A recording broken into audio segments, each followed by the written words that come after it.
Hello students, welcome back to study live with Raunak. कैसे हैं आप लोग? उम्मीद करती हूँ आप लोग अच्छे होंगे और अच्छे से अपने एग्ज़ाम की तैयारी कर रहे होंगे। तो चलिए शुरुआत करेंगे हम आज की अपने जीके के मॉक टेस्ट की। ये आपका 40वां मॉक टेस्ट होने वाला है। बाकी की मॉक टेस्ट की प्लेलिस्ट हमने चैनल पे अपलोड कर दी है, तो आप वहाँ से जीके के मॉक टेस्ट सॉल्व कर सकते हैं। तो चलिए शुरुआत करते हैं, ज़्यादा समय नहीं लेंगे क्योंकि समय जो है वो काफ़ी अनमोल है। तो पहला प्रश्न है आपका कि निम्न में किस हड़प्पा कालीन स्थल से हल्का टेराकोटा प्राप्त हुआ है? ऑप्शन में है आपके धोलावीरा, बनावली, कालीबंगा या लोथल। तो यहाँ आपका राइट आंसर है ऑप्शन नंबर बी, बनावली नामक स्थान से हड़प्पा कालीन स्थल का जो है हल्का टेराकोटा मॉडल प्राप्त हुआ है। ठीक है, क्या प्राप्त हुआ है? बनावली नामक स्थान से हल्का टेराकोटा मॉडल प्राप्त हुआ है। ये आपका है कहाँ पर? तो ये है आपका हरियाणा के हिसार ज़िले में पड़ता है। कहाँ पड़ता है? हरियाणा के हिसार ज़िले में स्थित है बनावली, जो कि हड़प्पा कालीन सभ्यता का एक स्थल है। तो यहाँ पर आपका राइट आंसर है ऑप्शन नंबर बी। चलिए नेक्स्ट क्वेश्चन लेते हैं। नेक्स्ट क्वेश्चन है आपका निम्नलिखित उत्कीर्ण लेखों में कौन सा एक हर्षवर्धन के विरुद्ध पुलकेशिन द्वितीय की सैन्य सफलता का उल्लेख करता है? ये आपसे पूछा है कि इनमें जो लेख दिया गया है वो पुलकेशिन द्वितीय की सैन्य सफलता का उल्लेख कौन सा करता है? ऑप्शन में है आपका इलाहाबाद स्तंभ उत्कीर्ण लेख, ऐहोल उत्कीर्ण लेख, दामोदरपुर ताम्रपट्टिका उत्कीर्ण लेख या बिलसर उत्कीर्ण लेख। तो यहाँ आपका राइट आंसर है ऑप्शन नंबर बी। ठीक है, ऐहोल उत्कीर्ण लेख जो है, जो किसके द्वारा लिखा गया था? जो लिखा गया था रवि कीर्ति द्वारा। ठीक है, इसकी रचना किसने की थी? रवि कीर्ति ने की थी। इसमें पुलकेशिन द्वितीय जो कि चालुक्य वंश का राजा था, कौन था? चालुक्य वंश का पुलकेशिन द्वितीय कौन था? चालुक्य वंश का राजा था। ठीक है, उसकी सैन्य सफलता का उल्लेख मिलता है ऐहोल उत्कीर्ण लेख में। किसके द्वारा लिखा गया है? ये रवि कीर्ति के द्वारा। उसने पुलकेशिन द्वितीय ने हर्षवर्धन को नर्मदा नदी के तट पर हराया था। ठीक है, इन दोनों के बीच में 618 ईस्वी में युद्ध हुआ था और पुलकेशिन द्वितीय ने हर्षवर्धन को नर्मदा नदी के तट पर हराया था। उनकी इसी सफलता का उल्लेख जो है वो ऐहोल उत्कीर्ण लेख में मिलता है। और ऐहोल उत्कीर्ण लेख लिखा किसके द्वारा गया है? तो इसकी जो रचना है वो रवि कीर्ति के द्वारा की गई है। चलिए नेक्स्ट क्वेश्चन लेंगे। क्वेश्चन नंबर 3 है आपका निम्नलिखित में किसने रामायण का फारसी भाषा में अनुवाद किया था? ऑप्शन है मुल्ला शेर, अबुल फजल, फैजी, अब्दुल कादिर बदायूनी। तो यहाँ आपका राइट आंसर है option number D, Abdul Qadir Badayuni के द्वारा रामायण का फारसी भाषा में अनुवाद किया गया था 16वीं सदी में। कब किया गया था? 16वीं सदी में। और किसके द्वारा कराया गया था? तो अकबर के द्वारा। ठीक है, अकबर के हुक्म पे रामायण का फारसी भाषा का अनुवाद करवाया गया था। किसके द्वारा किया गया था? अब्दुल कादिर बदायूनी के द्वारा, जो कि उर्दू फारसी और अरबी के प्रकांड विद्वान थे। ठीक है, प्रकांड विद्वान थे। कौन? अब्दुल कादिर बदायूनी। ठीक है, अकबर के हुक्म पे 16वीं सदी में अब्दुल कादिर बदायूनी के द्वारा महाभारत और रामायण का फारसी अनुवाद किया गया था। ठीक है, और ये उर्दू, फारसी और अरबी भाषा के प्रकांड विद्वान थे अब्दुल कादिर बदायूनी। ठीक है, चलिए नेक्स्ट क्वेश्चन लेंगे। क्वेश्चन नंबर 4 है, एक रिक्वेस्ट है आपसे कि अगर आप चैनल पे नए हैं तो चैनल को सब्सक्राइब ज़रूर कर लीजिए, और अगर आपको सेशन अच्छा लगेगा तो प्लीज़ एक लाइक करिएगा। तो प्रश्न नंबर 4 है यहाँ आपका, गोधरा कांड किस लिए प्रसिद्ध है? ऑप्शन में है भूकंप के कारण, रेलगाड़ी में लोगों को जलाए जाने के कारण, मुख्यमंत्री का क्षेत्र होने के कारण, या इनमें से कोई नहीं। तो यहाँ आपका राइट आंसर है ऑप्शन नंबर बी, रेलगाड़ी में लोगों को जलाए जाने के कारण गोधरा कांड प्रसिद्ध है। ठीक है, कब हुआ था ये कांड? तो आपको बता दें 27 फरवरी 2002। ठीक है, 27 फरवरी 2002 में जब साबरमती एक्सप्रेस, कौन सी रेलगाड़ी थी? साबरमती एक्सप्रेस के S6 कोच को मुसलमानों की भीड़ ने आग के हवाले कर दिया था। ठीक है, कब?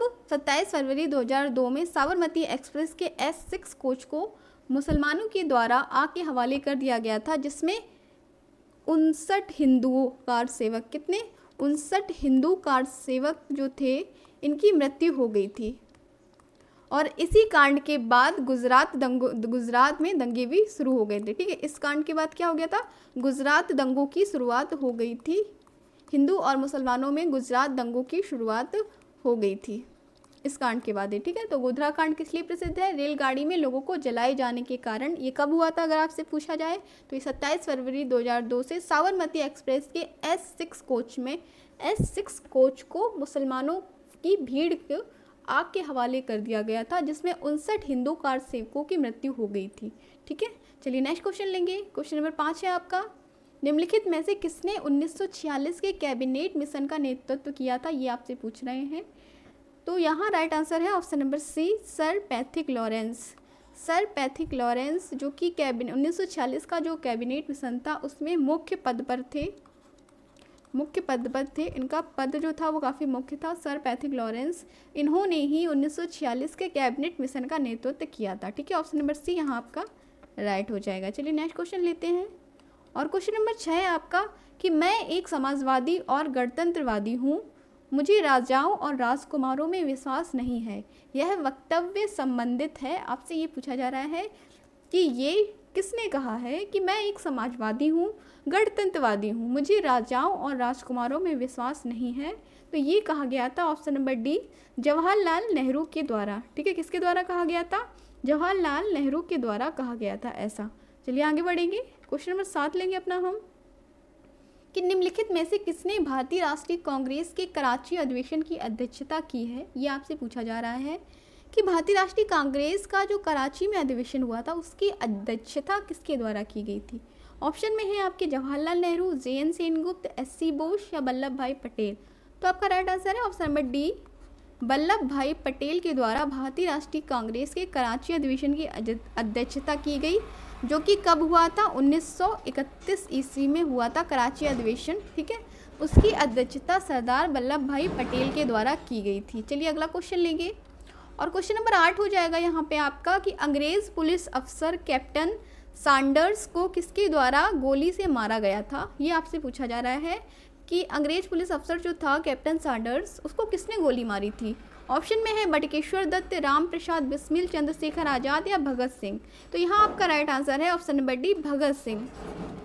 भगत सिंह के द्वारा कैप्टन सैंडर्स को गोली मारी गई थी। ठीक है, कब मारी गई थी, तो 17 दिसंबर 1928 को कैप्टन सैंडर्स को गोली मारी गई थी भगत सिंह के द्वारा। यहाँ आपका राइट आंसर हो जाएगा भगत सिंह। चलिए नेक्स्ट क्वेश्चन लेंगे। क्वेश्चन नंबर 9 है आपका, बंगाल विभाजन के विरुद्ध विद्रोह का नेतृत्व किसने किया था। ये आपसे पूछा जा रहा है। ऑप्शन में है सुरेंद्रनाथ बनर्जी, CR दास, सुभाष चंद्र बनर्जी या अरुणा आसफ अली।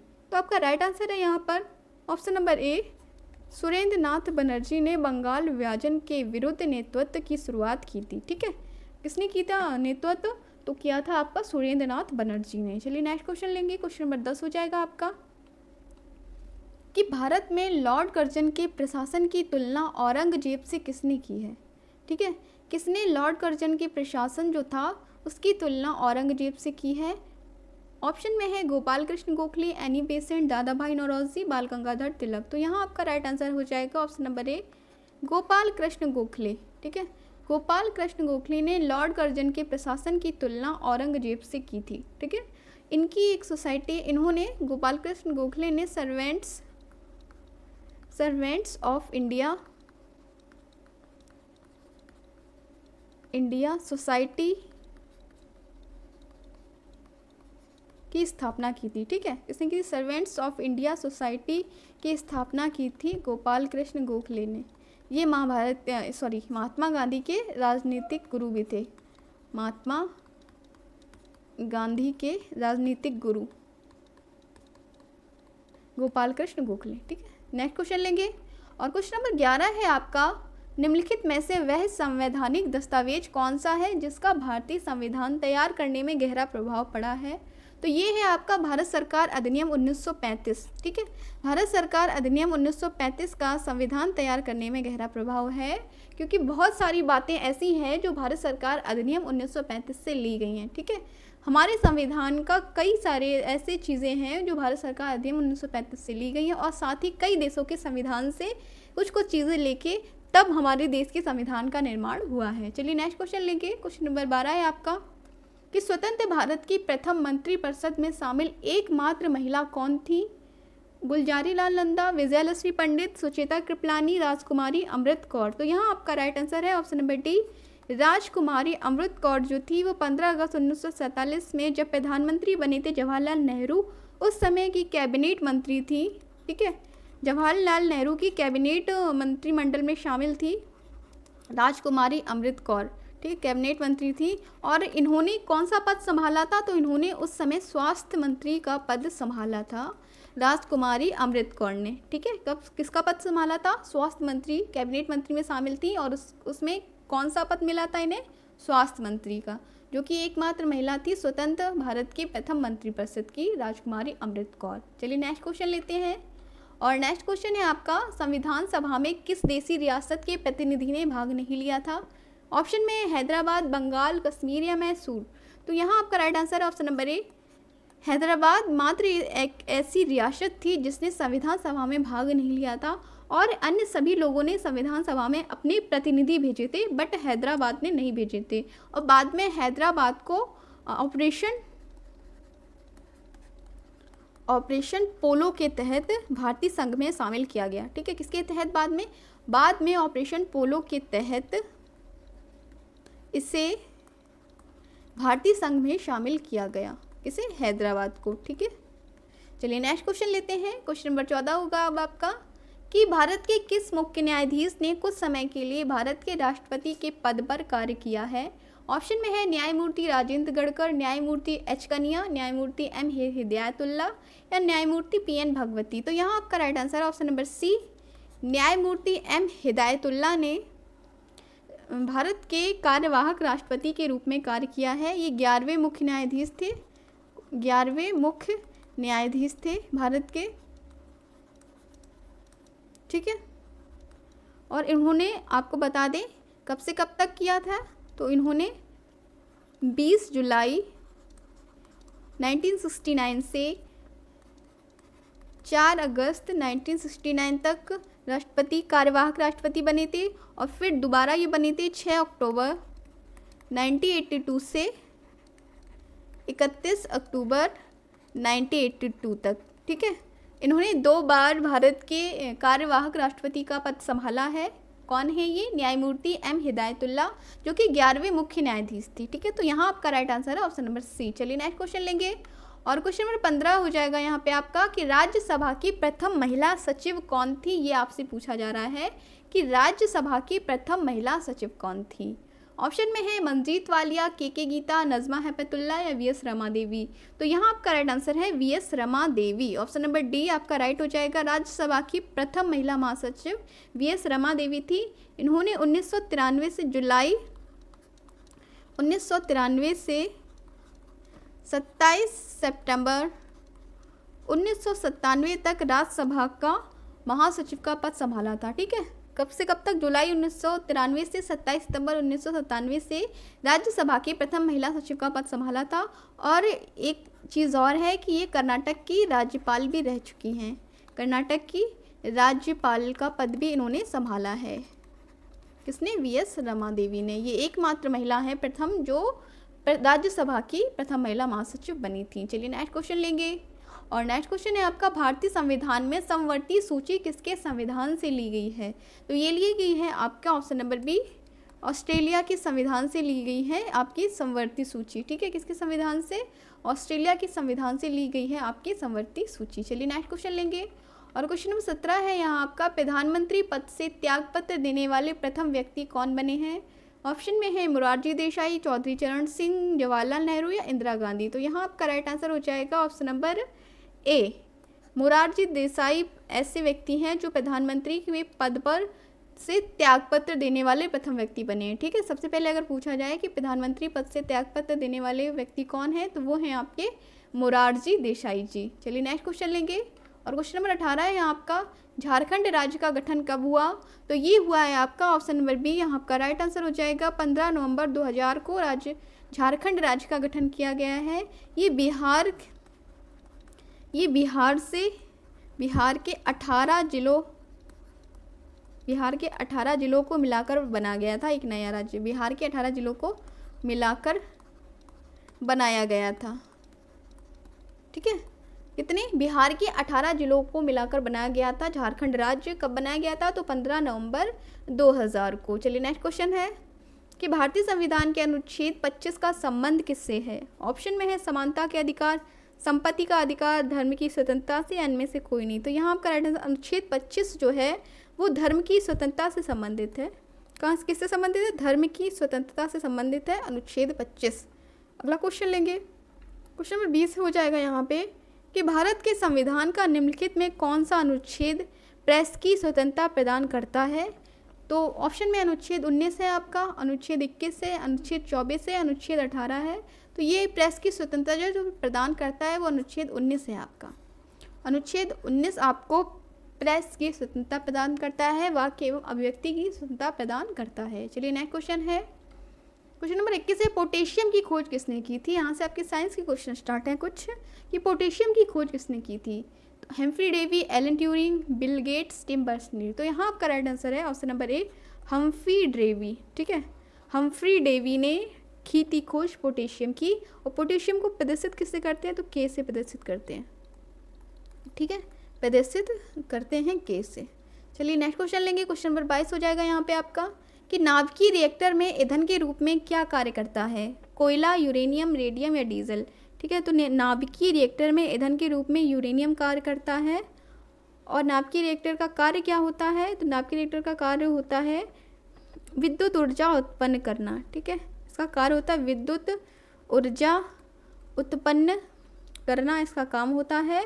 और ईंधन के रूप में इसमें कौन कार्य करता है? यूरेनियम कार्य करता है ईंधन के रूप में। नेक्स्ट क्वेश्चन चलेंगे, और क्वेश्चन नंबर 23 है आपका एम्पियर क्या मापने की इकाई है? ये आपसे पूछा रहा है कि एम्पियर जो है वो किसका एसआई मात्रक या फिर इकाई है?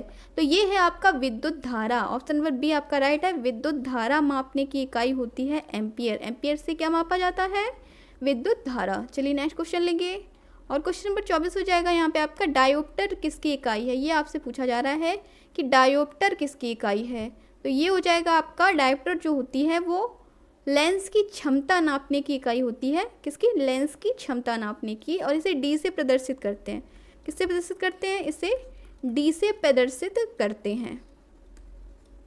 चलिए नेक्स्ट क्वेश्चन लेंगे, क्वेश्चन नंबर 25 पे चलते हैं कि अस्थियों का अध्ययन विज्ञान की किस शाखा के अंतर्गत आता है? ऑप्शन में ओरोलॉजी, ऑस्टियोलॉजी, सेरेमोलॉजी या जियोलॉजी। तो यहाँ आपका राइट आंसर है ऑप्शन नंबर बी, ऑस्टियोलॉजी के द्वारा अस्थियों का अध्ययन या हड्डियों का अध्ययन किया जाता है। किसके द्वारा? ऑस्टियोलॉजी द्वारा।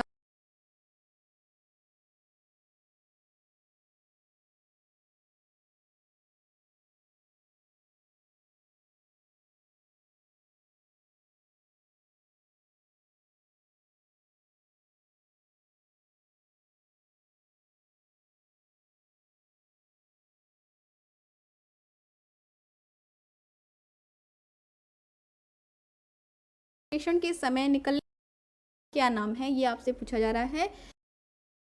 क्रिया संपन्न होती है, ऐसी गैस छोड़ती है। तो वो ऑप्शन नंबर ए है आपका, ऑक्सीजन गैस।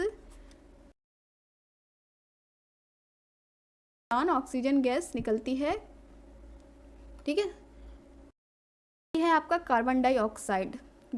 सी है नाइट्रोजन। कार्बन डाइऑक्साइड आपके वो ग्रहण करते हैं, पौधे जो होते हैं वो कार्बन डाइऑक्साइड ग्रहण करते हैं, लेकिन छोड़ते क्या है?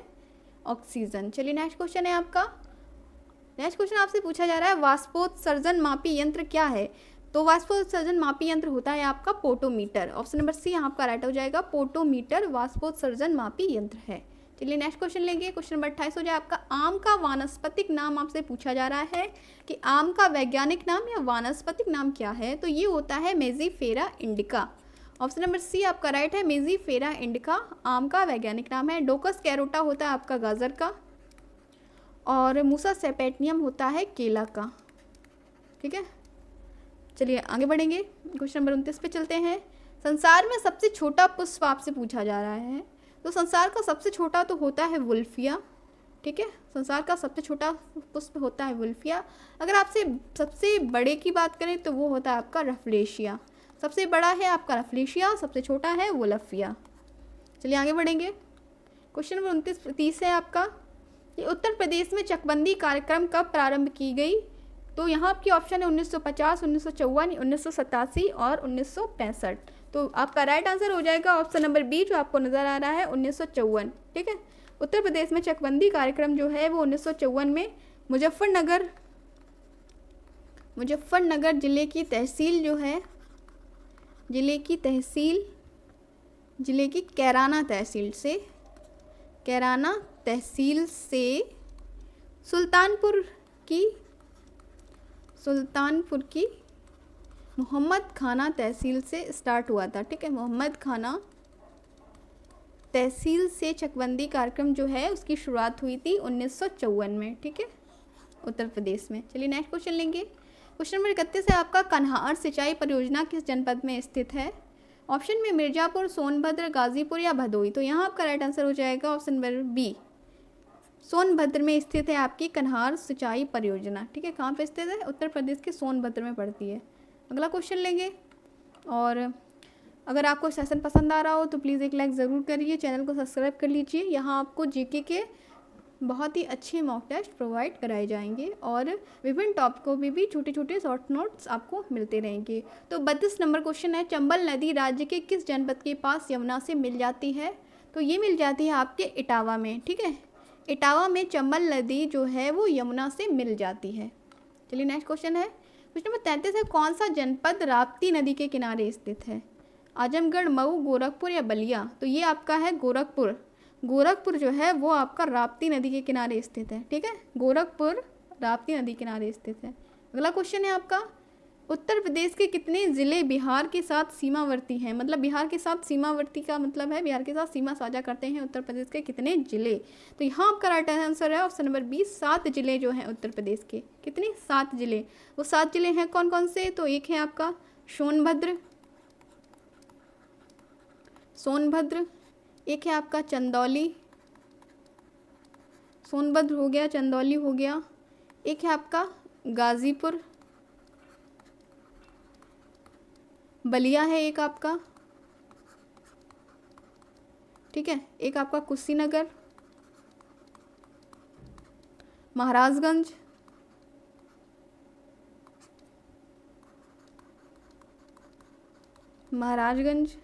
ठीक, और एक है देवरिया। ठीक है, तो ये कौन कौन से हैं? चंदौली, सोनभद्र, गाजीपुर, बलिया, कुशीनगर, महाराजगंज और देवरिया। ये आपके 7 जिले हैं जो उत्तर प्रदेश के बिहार के साथ सीमावर्ती हैं। अगला क्वेश्चन है आपका, राजस्थान की सीमा से जुड़ा हुआ उत्तर प्रदेश का कौन सा जनपद है? तो ये जनपद है आपका मथुरा, ऑप्शन नंबर ए। मथुरा जनपद जो है वो राजस्थान की सीमा के साथ जुड़ा हुआ है। मथुरा के साथ एक और है आगरा भी आपकी राजस्थान की सीमा के साथ जुड़ा हुआ है। ठीक है, मथुरा और आगरा ये दोनों ऐसे जनपद हैं जो राजस्थान की सीमा के साथ जुड़े हुए हैं। नेक्स्ट क्वेश्चन लेंगे, क्वेश्चन नंबर 36 पे चलते हैं कि भारत के किस राज्य ने मल्लखम्ब को अपना राज्य खेल घोषित किया है? तो ये घोषित किया है मध्य प्रदेश ने। ठीक है, मध्य प्रदेश का अब राष्ट्रीय खेल जो है वो मल्लखम्ब हो गया है। ठीक है, ऑप्शन नंबर बी आपका राइट है। चलिए नेक्स्ट क्वेश्चन पे चलते हैं। नेक्स्ट क्वेश्चन है आपका, टेनिस में ग्रैंड स्लैम जीतने वाले पहले भारतीय खिलाड़ी बने हैं? महेश भूपति, रमेश कृष्ण, आनंद अमृतराज, इनमें से कोई नहीं। तो यहाँ पर राइट आंसर है ऑप्शन नंबर ए, महेश भूपति टेनिस में ग्रैंड स्लैम जीतने वाले पहले भारतीय खिलाड़ी बने हैं। ठीक है, किसने जीता है? महेश भूपति जो हैं। कब जीता था इन्होंने? 1997 में जीता था पहला ग्रैंड स्लैम। चलिए नेक्स्ट क्वेश्चन लेंगे, क्वेश्चन नंबर 38 हो जाएगा आपका, भारत के प्रथम टेस्ट क्रिकेट कप्तान कौन थे? लाला अमरनाथ, विजय हजारे, सीके नायडू, विनू मार्कंड। तो आपका राइट आंसर है option number C, CK Naidu जो हैं वो भारत के प्रथम टेस्ट क्रिकेट कप्तान थे। सीके नायडू, इनका पूरा नाम मैं आपको बता दें, कोटारी कनकरैया नायडू, ये इनका पूरा नाम है। ये थे भारत के प्रथम टेस्ट कप्तान। ठीक है, सीके नायडू या कोटारी कनकैया नायडू। चलिए नेक्स्ट क्वेश्चन है, क्वेश्चन 39 पे चलते हैं। नेताजी सुभाष चंद्र बोस खेल संस्थान कहाँ स्थित है? तो ये स्थित है ऑप्शन नंबर बी आपका पटियाला में पड़ता है। ये कहाँ स्थित है? पटियाला में स्थित है आपका नेताजी सुभाष चंद्र बोस, जो कि एशिया का सबसे बड़ा स्पोर्ट इंस्टीट्यूट है। एशिया का सबसे बड़ा स्पोर्ट इंस्टीट्यूट है। कौन सा? नेताजी सुभाष चंद्र बोस। इसकी स्थापना आपको बताते तो इसकी स्थापना 7 मई 1961 में की गई थी। ठीक है, 7 मई 1961 में की गई थी। नेताजी सुभाष चंद्र बोस खेल संस्थान की स्थापना कहाँ पर है? पटियाला में स्थित है। नेक्स्ट क्वेश्चन लेंगे, क्वेश्चन नंबर 40 पे पहुँच गए हैं अब हम कि एशियन गेम्स, अभी एशियन गेम्स चल रहे हैं और उसकी बात ही ना हो, ये तो हो ही नहीं सकता। एशियन गेम्स की मेजबानी करने वाला पहला देश कौन था? कोरिया, भारत, टोक्यो या चीन? तो सबसे पहले एशियन गेम्स की मेज़बानी जो है वो अपने भारत देश ने की थी। ठीक है, किसने की थी? अपने भारत देश के द्वारा की गई थी। कब की गई थी? 1951 में। कहाँ की गई थी? नई दिल्ली में। सबसे पहले जो आयोजित किए गए थे वो नई दिल्ली में आयोजित किए गए थे। 1951 ईस्वी में भारत के द्वारा किए गए थे एशियन गेम्स। चलिए नेक्स्ट क्वेश्चन लेंगे, क्वेश्चन नंबर 41 है आपका, निम्न में भारत का सर्वोच्च सैनिक अलंकरण कौन सा है? तो ये है आपका परमवीर चक्र। ऑप्शन नंबर सी है आपका परमवीर चक्र भारत का सर्वोच्च सैनिक अलंकरण है। कब इसे लागू किया? 26 जनवरी 1950 से, जब भारत गणराज्य घोषित हुआ था उसी समय से परमवीर चक्र दिया गया था। ठीक है, चलिए नेक्स्ट क्वेश्चन लेंगे। नेक्स्ट क्वेश्चन है आपका, नोबेल पुरस्कार की स्थापना किस देश ने की थी? नोबेल पुरस्कार भी हाल ही में दिए गए हैं, ये भी इंपॉर्टेंट क्वेश्चन है।